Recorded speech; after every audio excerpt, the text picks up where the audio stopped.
भारत का energy future, आखिर उसे कौन आकार दे रहा है? आज बात करते हैं गेल इंडिया लिमिटेड की। एक ऐसी कंपनी जो आजकल अपने बड़े फैसलों की वजह से लगातार सुर्खियों में है। और इसकी सबसे बड़ी वजह, देखिए, सीधे मुद्दे पर आते हैं। गेल का स्टॉक मार्केट में मतलब रॉकेट बना हुआ है। पिछले 5 दिनों से लगातार जबरदस्त तेजी देखने को मिल रही है। तो सवाल ये उठता है कि भारत के इस एनर्जी जायंट में आखिर ऐसा क्या चल रहा है? इस जबरदस्त तेजी के पीछे कौन कौन से कारण हैं? चलिए आज इन्हीं की पड़ताल करते हैं। तो देखिए, सबसे पहली और बड़ी वजह है कंपनी के टॉप लीडरशिप में हुआ एक बहुत ही अहम बदलाव। जी, श्री दीपक गुप्ता ने हाल ही में कंपनी के नए चेयरमैन और मैनेजिंग डायरेक्टर यानी सीएमडी का पद संभाला है। और देखिए, जब भी कोई नया लीडर आता है तो अक्सर एक नई सोच, एक नई एनर्जी साथ लाता है। ऐसा लग रहा है कि गेल में भी बिल्कुल यही हो रहा है। लेकिन बात सिर्फ अंदरूनी बदलावों तक ही सीमित नहीं है। अब कंपनी ने ग्लोबल लेवल पर भी एक बहुत बड़ा कदम उठाया है अपनी एनर्जी सप्लाई को सिक्योर करने के लिए। और ये कदम उठाया गया है एक चार्टर पार्टी एग्रीमेंट के जरिए।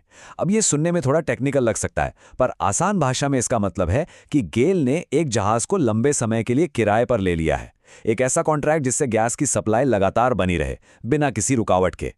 और ये कोई छोटा मोटा जहाज नहीं है। इसका नाम है एनर्जी फिडेलिटी। ये एक एलएनजी कैरियर है जो एक बार में 1,74,000 क्यूबिक मीटर गैस ले जा सकता है। इतना ही नहीं, ये एकदम मॉडर्न टेक्नोलॉजी से लैस है, जिससे प्रदूषण भी कम होता है और ये बहुत ज्यादा एफिशिएंट भी है। तो ये सिर्फ एक बिजनेस डील नहीं है, ये उससे कहीं बढ़कर है। असल में ये भारत के मैरीटाइम अमृतकाल विजन 2047 का एक बहुत जरूरी हिस्सा है। मतलब ये देश की लॉन्ग टर्म एनर्जी सिक्योरिटी को पक्का करने की दिशा में एक बड़ा कदम है। ठीक है, तो गेल ने विदेशों से गैस तो सिक्योर कर ली, लेकिन सवाल यह है कि उस गैस को पूरे देश में कोने कोने तक पहुंचाया कैसे जाएगा। बस यहीं पर गेल के विशाल इंफ्रास्ट्रक्चर प्रोजेक्ट्स का रोल आता है। जरा इस नंबर पर ध्यान दीजिए, 18,000 किलोमीटर। जी हां, 18,000 किलोमीटर। यह है गेल के मौजूदा नेचुरल गैस पाइपलाइन नेटवर्क की लंबाई।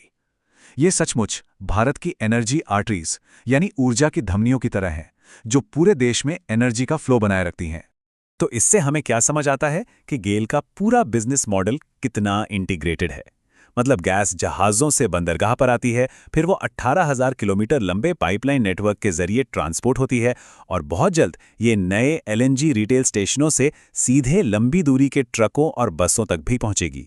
और सुनिए, ये सब सिर्फ भविष्य की कोई योजना नहीं है, ये काम अभी हो रहा है। इसी वक्त, इसी साल जगदीशपुर हल्दिया जैसी अहम पाइपलाइनों के जरूरी हिस्से पूरे हो रहे हैं। साथ ही बड़े बड़े हाईवे पर एलएनजी स्टेशन बनाने के लिए जमीन की तलाश भी शुरू हो चुकी है। अब एक तरफ तो गैस पर इतनी मजबूत पकड़ है, लेकिन इसके साथ साथ गेल भविष्य की तरफ भी देख रहा है। और भविष्य का मतलब है ग्रीन एनर्जी, जिसमें कंपनी बड़े पैमाने पर निवेश कर रही है। और ये सिर्फ बातें नहीं हैं, बल्कि एक्शन भी दिख रहा है। महाराष्ट्र में 170 मेगावाट का एक विंड प्रोजेक्ट मंजूर हो चुका है। इसके अलावा पूरे देश में करीब 25 से 30 कंप्रेस्ड बायोगैस यानी सीबीजी प्लांट लगाने की भी योजना है। तो साफ है, एक तरफ गैस और दूसरी तरफ ग्रीन एनर्जी, एक ड्यूअल फोकस स्ट्रैटेजी। तो ठीक है, नई लीडरशिप, ग्लोबल सप्लाई चेन, जबरदस्त इंफ्रास्ट्रक्चर और ग्रीन एनर्जी में निवेश, इन सब का कंपनी के फाइनेंशियल्स पर, मतलब उसकी कमाई पर क्या असर पड़ रहा है? चलिए अब जरा आंकड़ों पर नजर डालते हैं। फाइनेंशियल ईयर 2026 के पहले 9 महीनों में ही कंपनी का प्रॉफिट आफ्टर टैक्स रहा 5,706 करोड़ रुपए।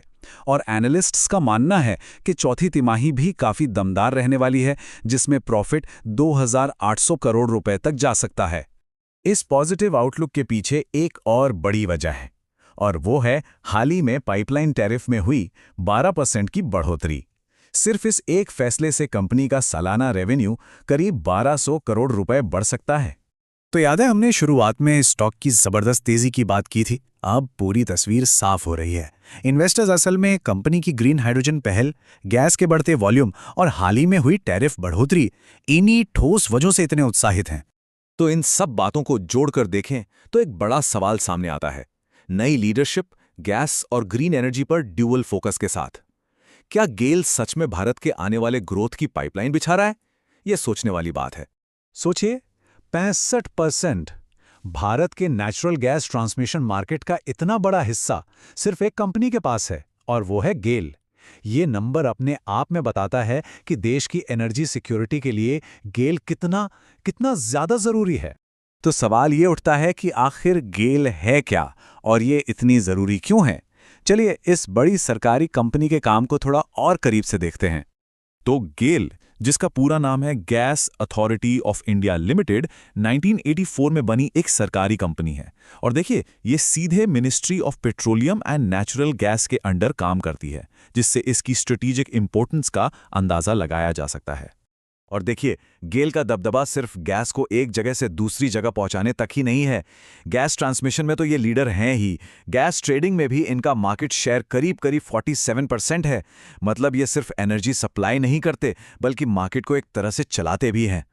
अब गेल के काम का जो असली बेस है वो है इसका जबरदस्त इंफ्रास्ट्रक्चर। चलिए देखते हैं ये इंफ्रास्ट्रक्चर कैसे पूरे देश की एनर्जी की रीढ़ की हड्डी बना हुआ है। 18,000 किलोमीटर से भी ज्यादा, ये है गेल के नेचुरल गैस पाइपलाइन नेटवर्क की लंबाई। जरा सोचिए, ये इतना लंबा है कि भारत के एक छोर से दूसरे छोर तक कई चक्कर लग जाएं। यही वो विशाल नेटवर्क है जो देश के कोने कोने में एनर्जी पहुंचाता है। और इस नेटवर्क का असर सीधा हमारी खेती और बिजली पर पड़ता है। भारत का 2/3 फर्टिलाइजर सेक्टर और लगभग आधे गैस बेस्ड पावर प्लांट्स सब के सब गेल की गैस पर ही डिपेंड करते हैं। मतलब साफ है, हमारे खेतों से लेकर हमारे घरों तक की एनर्जी गेल से ही आ रही है। लेकिन रुकिए, गेल की कहानी सिर्फ पाइपलाइनों पर खत्म नहीं होती। कंपनी ने अपना बिजनेस कई दूसरे सेक्टर्स में भी फैलाया है, जो इसे एक बहुत ही डाइवर्सिफाइड एनर्जी कंपनी बनाता है। पेट्रोकेमिकल से लेकर शहरों में गैस पहुंचाने तक गेल बहुत सारे एरियाज में एक्टिव है। कंपनी के पास 2000 किलोमीटर से भी लंबा एलपीजी पाइपलाइन नेटवर्क है। और मजे की बात तो ये है कि इसकी एक टेलीकॉम ब्रांच भी है, जिसका नाम है गेलटेल।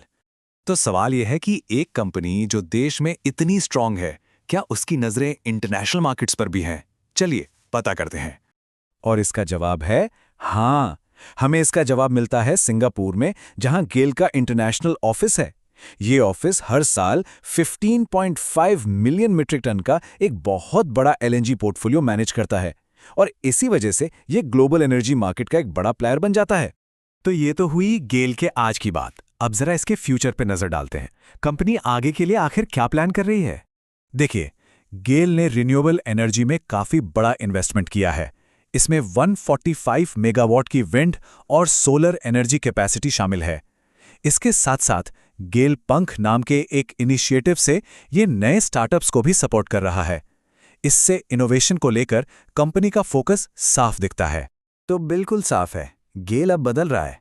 पहले इसका मेन बिजनेस नेचुरल गैस और पेट्रोकेमिकल्स था, लेकिन अब इसका फोकस शिफ्ट हो रहा है रिन्यूएबल एनर्जी, इनोवेशन और ग्लोबल एलएनजी मार्केट पर। यह एक ट्रेडिशनल कंपनी से फ्यूचर की एनर्जी कंपनी बनने की तरफ एक बहुत बड़ा स्टेप है। और ये सिर्फ हमारी बात नहीं है। इंडस्ट्री के बड़े बड़े एक्सपर्ट्स भी गेल को एशिया की टॉप गैस कंपनियों में गिनते हैं। ये इसके काम की क्वालिटी और स्केल का एक बड़ा सबूत है। तो आखिर में एक बड़ा सवाल छोड़ जाते हैं। गेल की नींव तो बहुत मजबूत है और भविष्य के लिए प्लान्स भी काफी बड़े हैं, लेकिन क्या ये अपनी पुरानी विरासत को साथ लेकर इस बदलती दुनिया में ग्रीन एनर्जी का लीडर बन पाएगा? ये देखना वाकई में बहुत दिलचस्प होगा। हम ये समझने की कोशिश करेंगे कि ये दिग्गज कंपनी आज के मार्केट में एक मजबूत ग्रोथ स्टॉक के पैमानों पर कितनी खरी उतरती है। और यही वो बड़ा सवाल है जिसके इर्द गिर्द आज की सारी बात घूमेगी। क्या गेल महज एक पुरानी स्थिर कंपनी बनकर रह गई है, या फिर इसमें एक नए दौर का लीडर बनने का दम है? चलिए इसी सवाल का जवाब ढूंढते हैं। तो चलिए सबसे पहले ये समझते हैं कि गेल आखिर है कितनी बड़ी चीज़। ये सिर्फ एक कंपनी नहीं, बल्कि हमारे देश के पूरे एनर्जी इंफ्रास्ट्रक्चर की जान है। गेल एक महारत्न कंपनी है, और ये कोई छोटा मोटा टैग नहीं है। ये दर्जा भारत सरकार उन कंपनियों को देती है जो देश की अर्थव्यवस्था के लिए बेहद जरूरी हैं। और गेल सच में भारत की एनर्जी सिक्योरिटी की रीढ़ की हड्डी है। जरा इस नंबर पर गौर कीजिए, 18,000 किलोमीटर। ये कोई छोटी मोटी सड़क नहीं है, ये गेल के operational natural gas pipeline network की लंबाई है। जरा सोचिए, ये पूरे देश में फैली ऊर्जा की नसों का एक विशाल जाल है। और ये देखिए, ये चार्ट सब कुछ साफ साफ बता देता है। गैस ट्रांसमिशन मार्केट का लगभग 70% हिस्सा सीधा गेल के कंट्रोल में है। ये सिर्फ एक प्लेयर नहीं है, बल्कि अपने मैदान का बादशाह है। ठीक है, तो अब हमें इसके साइज का तो अंदाजा हो गया है, पर चलिए अब जरा इसके अंदर झांक कर देखते हैं। इसके जरूरी आंकड़े क्या कहते हैं, इसकी फाइनेंशियल हेल्थ कैसी है। यहाँ कुछ जरूरी आंकड़े हैं, प्राइस, पीई रेशियो, लेकिन एक चीज है जो सबसे पहले नजर खींचती है, और वो है इसका शानदार डिविडेंड यील्ड, लगभग 4.13%। और सच कहूं तो बहुत से इन्वेस्टर्स के लिए यही सबसे बड़ा अट्रैक्शन है। हाँ, पिछले कुछ क्वार्टर्स में प्रॉफिट पर थोड़ा दबाव जरूर रहा है, वजह है बढ़ी हुई लागत। लेकिन इस सब के बावजूद गेल ने अपनी एक पहचान कायम रखी है, एक सॉलिड डिविडेंड देने वाली कंपनी। और इसका सबूत है हाल ही में दिया गया 5 रुपए प्रति शेयर का अंतरिम डिविडेंड।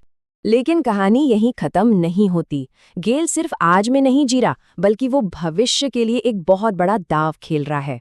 और ये दिखाता है कि कंपनी आगे की सोच रही है।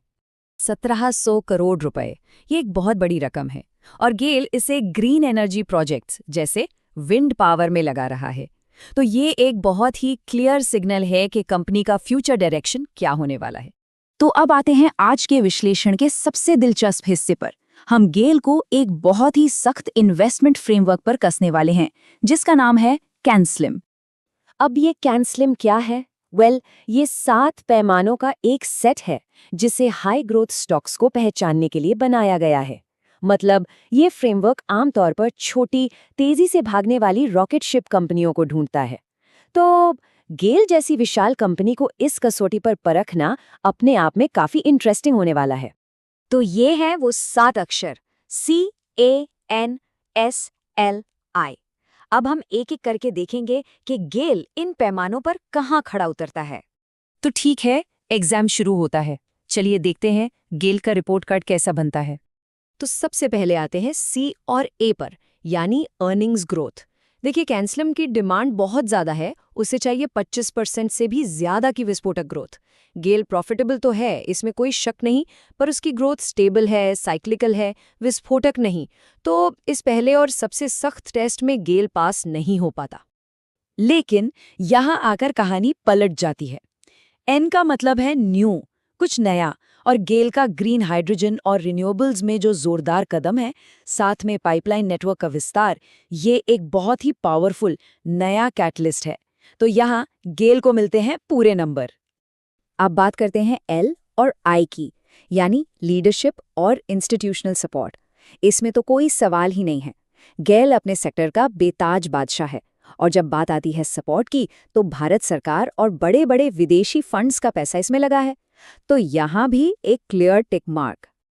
और आखिर में एस और एम, स्टॉक और मार्केट।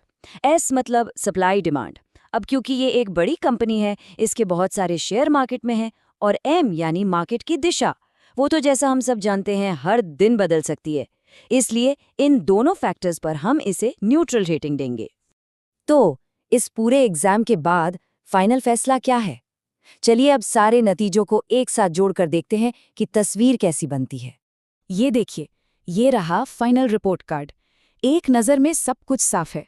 कमाई के मोर्चे पर ये थोड़ा पीछे है, लेकिन जब बात आती है नए बदलाव और लीडरशिप की, तो ये एक विनर है। तो यहाँ सबसे बड़ी बात निकलकर आती है, गेल एक क्लासिक कैनस्लिम स्टॉक नहीं है। मतलब ये उस फ्रेमवर्क में फिट नहीं बैठता जिसे टिपिकल ग्रोथ स्टॉक्स के लिए बनाया गया है। पर रुकिए, इसका मतलब ये बिल्कुल नहीं है कि ये एक खराब इन्वेस्टमेंट है। नहीं, ये बस एक अलग तरह का इन्वेस्टमेंट है। इसे हम कह सकते हैं वैल्यू प्लस ग्रोथ हाइब्रिड। मतलब इसमें एक स्टेबल वैल्यू स्टॉक वाली सेफ्टी भी है और भविष्य के ग्रोथ की उम्मीद भी। तो इसे देखने के 2 नजरिए हो सकते हैं। एक प्योर ग्रोथ इन्वेस्टर जो हमेशा अगली रॉकेट शिप की तलाश में रहता है, उसे शायद गेल थोड़ा धीमा लगे। लेकिन वहीं दूसरी तरफ एक वैल्यू इन्वेस्टर को इसका 4% से ज्यादा का डिविडेंड और मार्केट में इसकी मजबूत पकड़ बेहद पसंद आएगी। और हम आज की बात इसी सवाल पर खत्म करेंगे। एक ऐसे बाजार में जो हमेशा ग्रोथ, रफ्तार और अगली बड़ी चीज के पीछे भागता रहता है, गेल जैसी एक स्थिर, मजबूत और भरोसेमंद लीडर कंपनी की असली कीमत क्या है? इस पर सोचिएगा जरूर। एक जहाज जो एक पूरे देश को, एक पूरे नेशन को पावर दे रहा है। आज हम इसी असाधारण कहानी को समझने वाले हैं। सोचिए, एथेंस में एक डील साइन होती है, भविष्य के लिए एक जहाज बनाया जाता है, और दांव पे क्या है? एक पूरे देश की एनर्जी सप्लाई। नहीं, ये किसी फिल्म का सीन नहीं है, ये वो हकीकत है जो आज दुनिया की एनर्जी पॉलिटिक्स को शेप दे रही है। तो चलिए इस पूरी कहानी को परत दर परत खोलते हैं। सबसे पहले बात करते हैं उस हिस्टोरिक एनर्जी डील की, जो इस पूरी कहानी के बिल्कुल सेंटर में है। तो सबसे पहले ये एलएनजी है क्या भला? इसका पूरा नाम है लिक्विफाइड नेचुरल गैस। देखिए, ये असल में वो ही अपनी नेचुरल गैस है जिसे इतना ज्यादा ठंडा किया जाता है कि वो लिक्विड बन जाती है। और ऐसा करते क्यों है? क्योंकि ऐसा करने से ना इसका साइज 600 गुना तक छोटा हो जाता है। बस फिर इसे बड़े बड़े टैंकर्स में भरकर दुनिया में कहीं भी भेजना आसान हो जाता है। अच्छा, इस डील में एक टर्म बार बार आता है, चार्टर पार्टी एग्रीमेंट। सुनने में बड़ा भारी भरकम लगता है ना? पर इसका मतलब बहुत सिंपल है। समझिए कि ये एक तरह का लॉन्ग टर्म रेंटल एग्रीमेंट है एक बहुत बड़े जहाज के लिए, और हमारे केस में ये जहाज है एक स्पेशल गैस कैरियर। तो अब सवाल ये उठता है कि इस बड़ी डील के पीछे के दो बड़े खिलाड़ी कौन हैं? चलिए मिलते हैं इन दो दिग्गजों से। एक तरफ है भारत की अपनी महारत्न कंपनी गेल इंडिया लिमिटेड, जो देश के एनर्जी की लाइफलाइन है, और दूसरी तरफ है ग्रीस की शिपिंग की दुनिया की एक बहुत बड़ी कंपनी अल्फा गैस, एक एनर्जी की पावर हाउस, दूसरी समंदर की बादशाह। और इन दोनों का मिलना ही इस डील को इतना खास बना देता है। सबसे पहले गेल की बात करते हैं। देखिए, गेल सिर्फ भारत की सबसे बड़ी नेचुरल गैस कंपनी ही नहीं है, ये देश की एनर्जी सिक्योरिटी की रीढ़ की हड्डी है। गैस ट्रेडिंग से लेकर पाइपलाइन बिछाने तक, एलएनजी शिपिंग से लेकर एलपीजी प्रोडक्शन तक, गेल का काम हर जगह फैला है। और भारत की जो एनर्जी की ज़रूरतें लगातार बढ़ रही हैं ना, उसे पूरा करने के लिए गेल ने देश का सबसे बड़ा एलएनजी फ्लीट खड़ा किया है। और गेल के नेटवर्क का अंदाजा लगाना है तो बस ये एक नंबर सुनिए, 18,000 किलोमीटर। इससे भी ज्यादा लंबा है इनका नेचुरल गैस पाइपलाइन का नेटवर्क। मतलब भारत के एक कोने से लेकर दूसरे कोने तक फैला हुआ। ये दिखाता है कि गेल की पहुंच कितनी जबरदस्त है। अब आते हैं डील के दूसरे पार्टनर अल्फा गैस पर। देखिए, ग्रीस और समंदर का रिश्ता तो हजारों साल पुराना है। अल्फा गैस उसी लेगेसी को आज की मॉडर्न टेक्नोलॉजी के साथ आगे बढ़ा रही है। ये कंपनी जानी जाती है अपने हाईटेक और फ्यूल एफिशिएंट जहाज़ों के लिए। सीधी सी बात है, जब पूरी दुनिया से एनर्जी लानी हो तो एक ऐसा ही भरोसेमंद पार्टनर चाहिए होता है। और हाँ, हर बड़ी डील के पीछे इंसान होते हैं। इस समझौते को फाइनल करने वाले लोग थे एथेंस में गेल की तरफ से श्री एस बैरागी और अल्फा गैस की ओनर सुश्री एना एंजेलिकोसिस। इन्होंने ही इस डील पर साइन किए। ठीक है, तो कंपनियों की बात हो गई। अब बात करते हैं इस कहानी के असली हीरो की, वो हाईटेक जहाज जो इस पूरी डील का सेंटरपीस है। तो इस सुपर एडवांस्ड एलएनजी कैरियर का नाम है एनर्जी फिडेलिटी। अब इसकी कैपेसिटी सुनेंगे तो हैरान रह जाएंगे, 1,74,000 क्यूबिक मीटर। इसको ऐसे समझिए कि ये एक चक्कर में इतनी एनर्जी ले आता है कि हजारों घरों को महीनों तक बिजली दे सकता है। इसका स्केल वाकई में जबरदस्त है। तो सवाल यह है कि इस जहाज में ऐसा क्या खास है? जवाब है इसकी टेक्नोलॉजी। इसमें लगा है latest 2 stroke propulsion system, advanced air lubrication technology और ऑन बोर्ड शाफ्ट जनरेटर। अगर आसान भाषा में कहूं तो ये सारी चीजें मिलकर इसे जबरदस्त फ्यूल एफिशिएंट बनाती हैं। मतलब कम फ्यूल में ज्यादा काम, और पर्यावरण के लिए भी यह बेहतर है।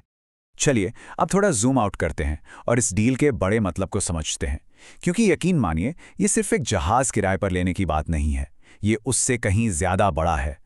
खुद कंपनी के प्रेस रिलीज में कहा गया है, और ये लाइन बहुत कुछ कहती है कि ये समझौता भारत के मैरिटाइम अमृतकाल विजन 2047 के लिए एक मील का पत्थर है। ये विजन देश के समुद्री भविष्य का एक बहुत बड़ा ब्लूप्रिंट है। तो आखिर में सवाल ये है कि ये डील इतनी जरूरी क्यों है? देखिए, इसके कई कारण हैं। पहला, ये भारत के मैरिटाइम इंफ्रास्ट्रक्चर को मजबूत करता है।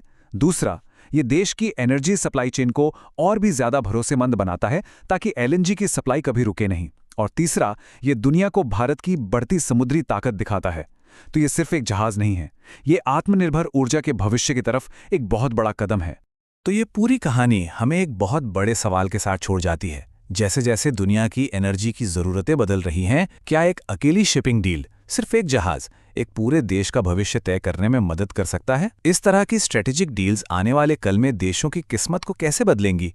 ये एक सोचने वाली बात। अक्सर देखा गया है कि बाजार में जो स्टॉक सबसे मजबूत और स्थिर दिखता है वो बिना किसी चेतावनी के अचानक ताश के पत्तों की तरह ढह जाता है। हाँ बिल्कुल, और ऐसे बहुत बार होता है ना? कोई साफ साफ बुरी खबर नहीं होती, मतलब कोई बड़ा बुनियादी बदलाव भी नजर नहीं आता, लेकिन फिर भी कीमत अचानक से धराशायी हो जाती है। सही कहा आपने, और यही वो जगह है जहां ज्यादातर लोग फंस जाते हैं। बिल्कुल, आज के इस डीप डाइव में हम इसी पर बात करने वाले हैं। मेरा मतलब है, जब एक 181 पर पूरे आत्मविश्वास के साथ ट्रेड कर रहा एक दिग्गज स्टॉक अचानक से 124 के स्तर पर आ गिरे, तो बाजार में इसे एक वित्तीय भूकंप की तरह ही देखा जाता है। वाकई एक किसी भूकंप से कम नहीं होता। लेकिन अगर कोई बाजार के फुटप्रिंट्स को यानी तकनीकी चार्ट्स को गहराई से पढ़े तो इस भूकंप के झटके और इसके सुराग महीनों पहले ही स्क्रीन पर साफ नजर आने लगते हैं। देखिए, ये बिल्कुल सही बात है। एक चार्ट सिर्फ ऐतिहासिक कीमतों का कोई बोरिंग रिकॉर्ड नहीं होता। हाँ, वो तो है। ये दरअसल बाजार के मनोविज्ञान और जो संस्थागत निवेशक होते हैं, मतलब उनके गुपचुप कदमों का एक जीता जागता इलेक्ट्रोकार्डियोग्राम होता है, एक ईसीजी की तरह। अरे वाह, ईसीजी, ये तुलना बहुत सटीक है। हाँ, क्योंकि लोग अक्सर ऊपरी सतह पर सिर्फ खबरों को देखते हैं, लेकिन जो स्मार्ट मनी है वो अपना असली खेल चार्ट की गहराई में खेलती है, जहां हर मूव के पीछे एक स्पष्ट पैटर्न और एक बहुत ही ठोस कारण छिपा होता है। और आज के हमारे इस डीप डाइव का मकसद भी ठीक यही है। आज हमारे सामने कोई लंबी चौड़ी वित्तीय रिपोर्ट या बैलेंस शीट नहीं है जी। हमारे पास सिर्फ एक, लेकिन डेटा से लबालब भरा हुआ चित्र है। नुवामा प्लेटफॉर्म से लिया गया गेल का daily candlestick chart, national stock exchange वाला, राइट? हाँ बिल्कुल, एनएससी का। और इस चार्ट में सितंबर 2025 से लेकर अप्रैल 2026 तक का डेटा कैद है। तो ये एक काफी अच्छा टाइम फ्रेम है एनालिसिस के लिए। बिल्कुल, और हमारा मिशन सिर्फ ये देखना नहीं है कि कीमत कहाँ गई, बल्कि उस क्यों और कैसे की परतों को उधेड़ना है जो इस पूरे प्राइस एक्शन मोमेंटम और वॉल्यूम के पीछे छिपा है। वाकई, क्योंकि जब हम इस तरह के एडवांस डेटा को डिकोड करते हैं तो हमारा लक्ष्य सिर्फ उन लाल और हरी मोमबत्तियों को देखना नहीं होता। हाँ, लाल और हरी कैंडल्स तो कोई भी देख सकता है। बिल्कुल, हमें तो उन लकीरों के पीछे की असली बाजार गतिविधि को समझना होता है। हमें ये देखना है कि एल्गोरिदम्स किस तरह काम कर रहे हैं, लिक्विडिटी कहाँ से आ रही है, और क्या बाजार का मौजूदा उछाल एक असली रिवर्सल है या सिर्फ एक छलावा है। एकदम सही। ठीक है, तो चलिए इसके हर पहलू को खोलकर देखते हैं। इस कहानी के सबसे स्पष्ट किरदार से शुरू करते हैं, जो है प्राइस एक्शन। जी, प्राइस एक्शन सबसे जरूरी है। अगर हम चार्ट के बाएं हिस्से की तरफ जाएं तो अक्टूबर और नवंबर 2025 के आसपास गेल का ये स्टॉक एक बेहद मजबूत और आक्रामक अपट्रेंड में था। हाँ, वो एक बहुत ही शानदार रैली थी, है ना?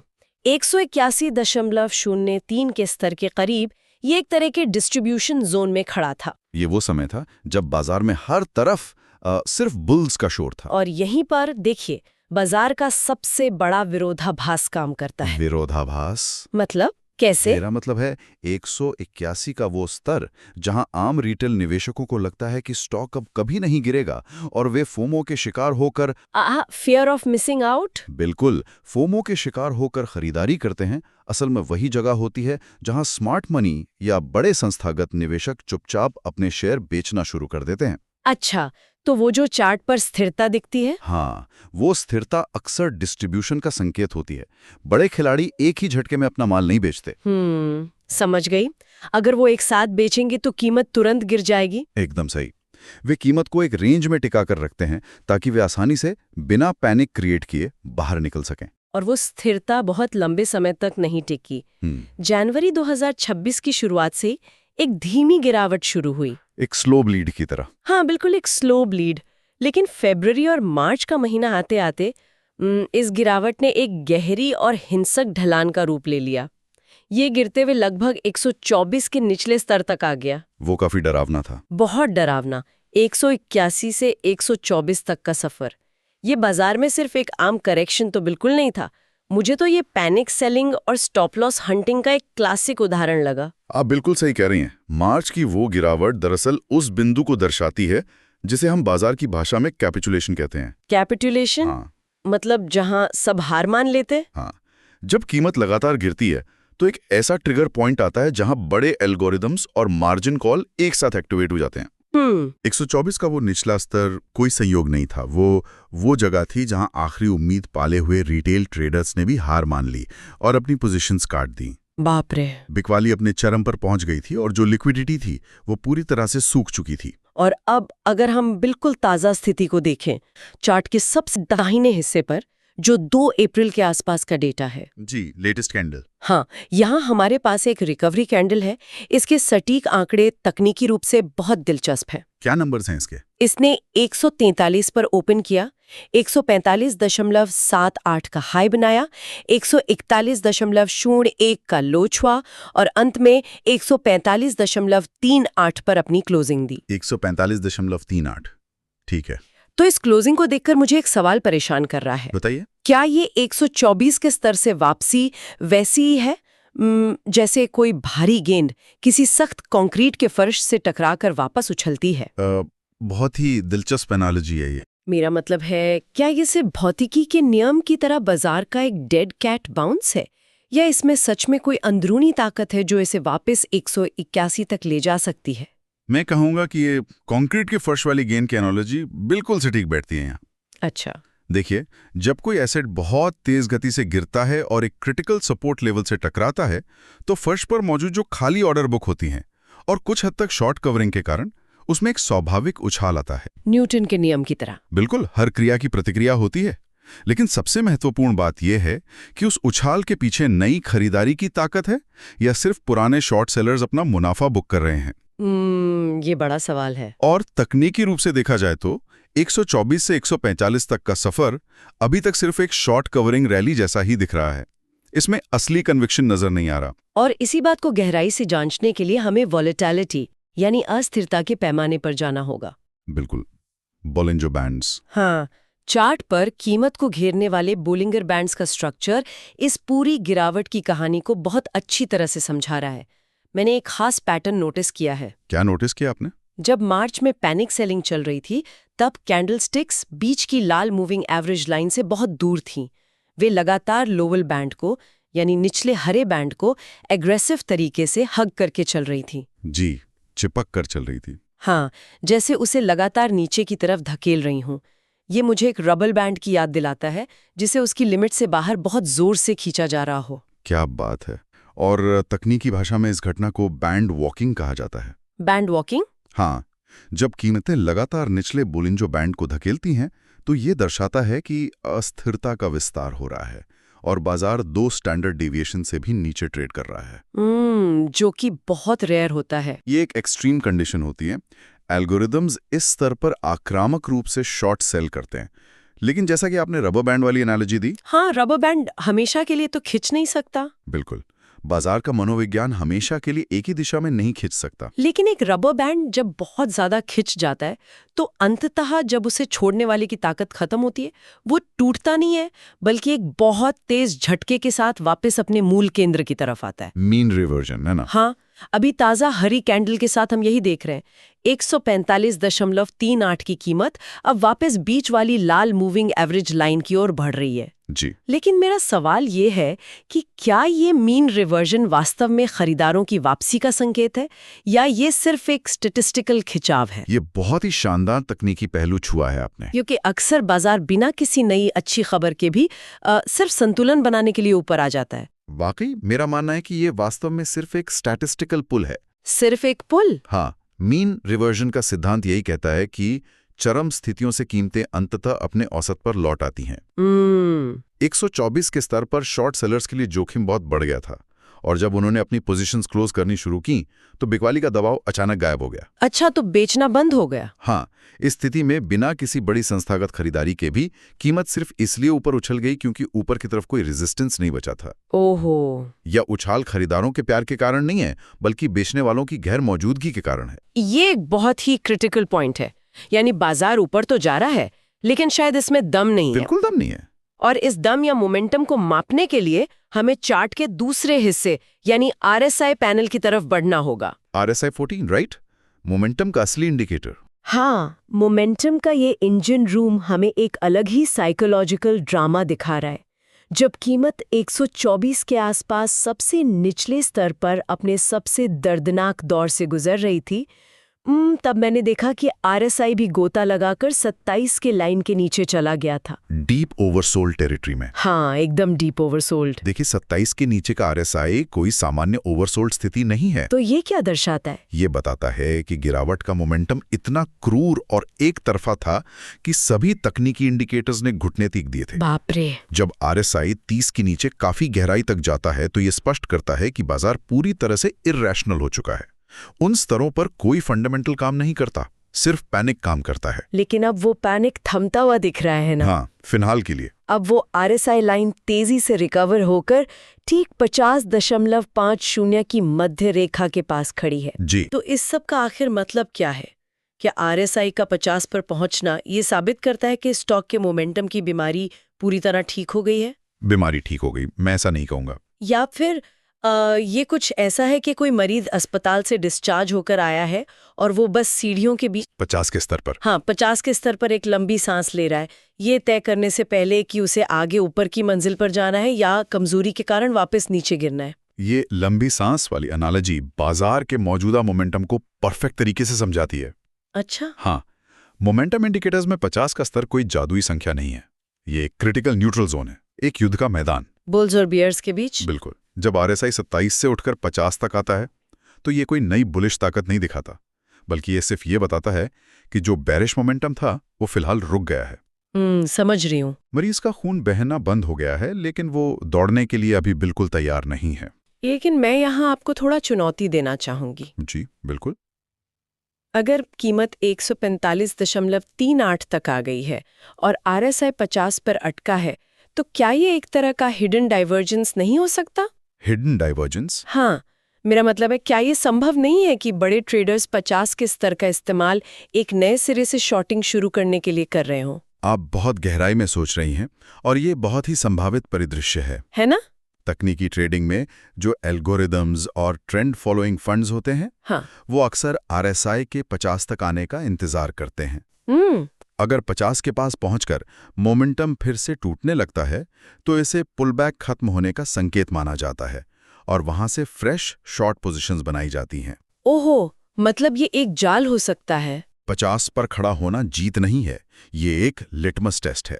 अगर बुल्स इसे 60 के पार धकेलने में नाकाम रहते हैं तो ये रिकवरी वहीं ढेर हो जाएगी। वाकई दिशा और गति अपनी जगह है, लेकिन बाजार में कोई भी कदम कितना प्रामाणिक है, इसकी असली सच्चाई सिर्फ एक ही चीज बताती है। वो है वॉल्यूम। बिल्कुल, लिक्विडिटी का फुटप्रिंट यानी वॉल्यूम।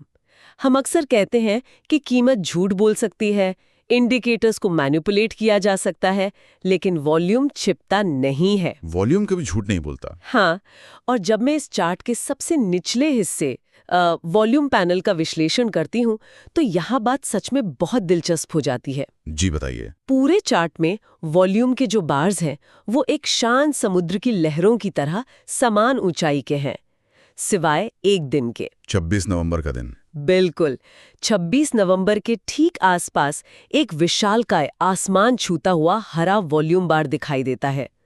पूरे चार्ट में यह दिन एक विशाल स्काई स्क्रेपर की तरह खड़ा है। हाँ, वो चार्ट पर बहुत साफ दिख रहा है। ये कोई सामान्य ट्रेडिंग एक्टिविटी तो बिल्कुल नहीं लग रही मुझे। बिल्कुल नहीं। 26 नवंबर का वो स्पाइक चार्ट में एक बहुत बड़ी विसंगति है, एक एनोमली है।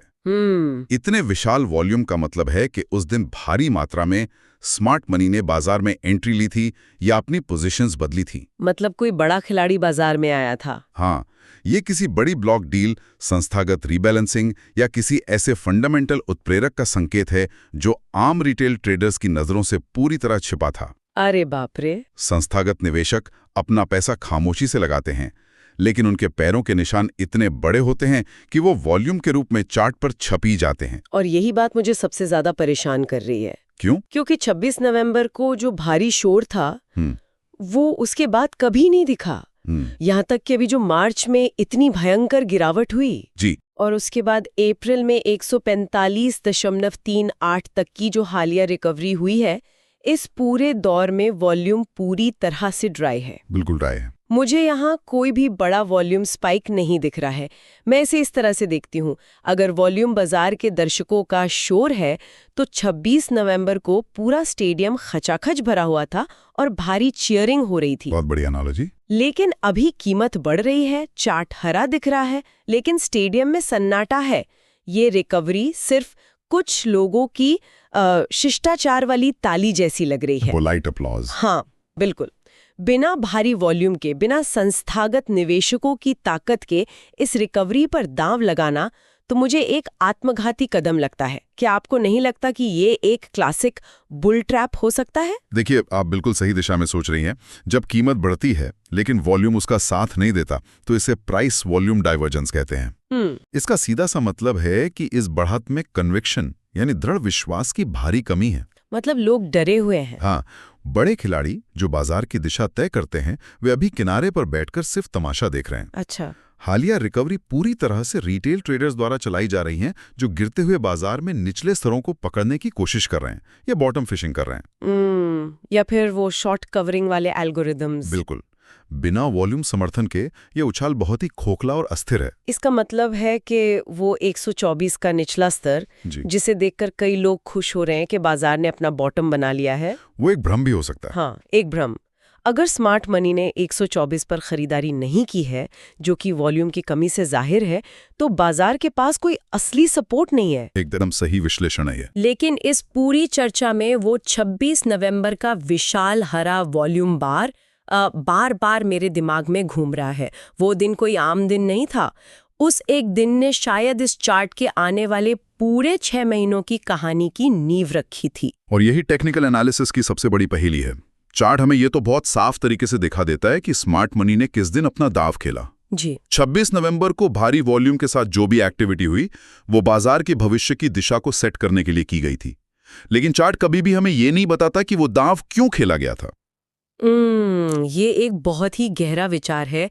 अगर हम आज के इस पूरे विश्लेषण को समेटें तो इस एक सिंगल तस्वीर ने, गेल के इस डेली कैंडलस्टिक चार्ट ने हमें बाजार के पूरे मनोविज्ञान का नक्शा दिखा दिया है। बिल्कुल। हमने देखा कि कैसे 181 की ऊंचाइयों पर एक झूठा सुरक्षित माहौल बनाया गया और फिर वहां से 124 तक की एक दर्दनाक स्टॉप लॉस उड़ाने वाली गिरावट आई। जी, कैपिचुलेशन। हाँ, हमने बोलिंजर बैंड्स के उस रबर बैंड इफेक्ट को डिकोड किया, जिसने कीमत को सिर्फ एक सांख्यिकीय दबाव के तहत वापस 145 तक खींचा है। मीन रिवर्जन के कारण। बिल्कुल।